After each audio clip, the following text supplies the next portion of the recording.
మండపల్లి గ్రామంలో రాముల వారి హనుమాన్ టెంపుల్ లోపల నిన్నటి కేసీఆర్ కాలనీ లోపల నిన్నటి రోజున గుర్తు తెలియని వ్యక్తులు ఒక రాముని తలను ధ్వంసం చేయడం జరిగింది.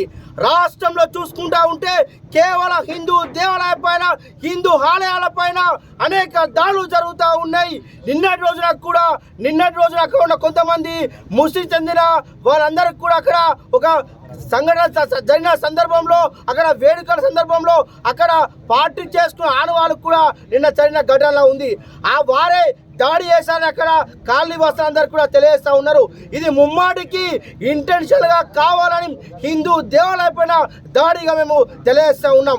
అదేవిధంగా పోలీసు వారు అక్కడ ఘటన జరిగిన తర్వాత ఒక ప్రదేశానికి వెళ్ళిన తర్వాత ఏం చేయాలి, సైంటిఫిక్ ఎవిడెన్స్ ఫింగర్ ప్రింట్ తీసుకోవాలి. కానీ అవన్నీ ఏం కాకుండా అక్కడ పోలీసు వారు చేరుకొని అక్కడ రాముడి తలను తీసి వారే అక్కిపెట్టిన ఘటన కూడా మనం చూస్తూ ఉన్నాం. అక్కడ సైంటిఫిక్ ఎవిడెన్స్ కూడా తారుమారు చేసిన అనుమానాలు మాకు వ్యక్తమవుతూ ఉన్నాయి.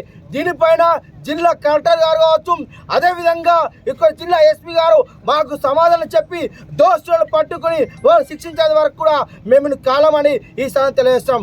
హిందూ దేవుల పైన ఎక్కడ దాడులు కావచ్చు, హిందూ దేవాలయం మీద కావచ్చు, దేవుల పైన దాడులు జరిగితే తప్పకుండా ఊరికి ప్రతి ఒక్కరు ఎవరైతే దాడులు చేస్తున్నారో వారందరికీ కూడా తరిమి కొడతామని ఈ సందర్భంగా తెలియజేస్తా ఉన్నాం, హెచ్చరిస్తా ఉన్నాం.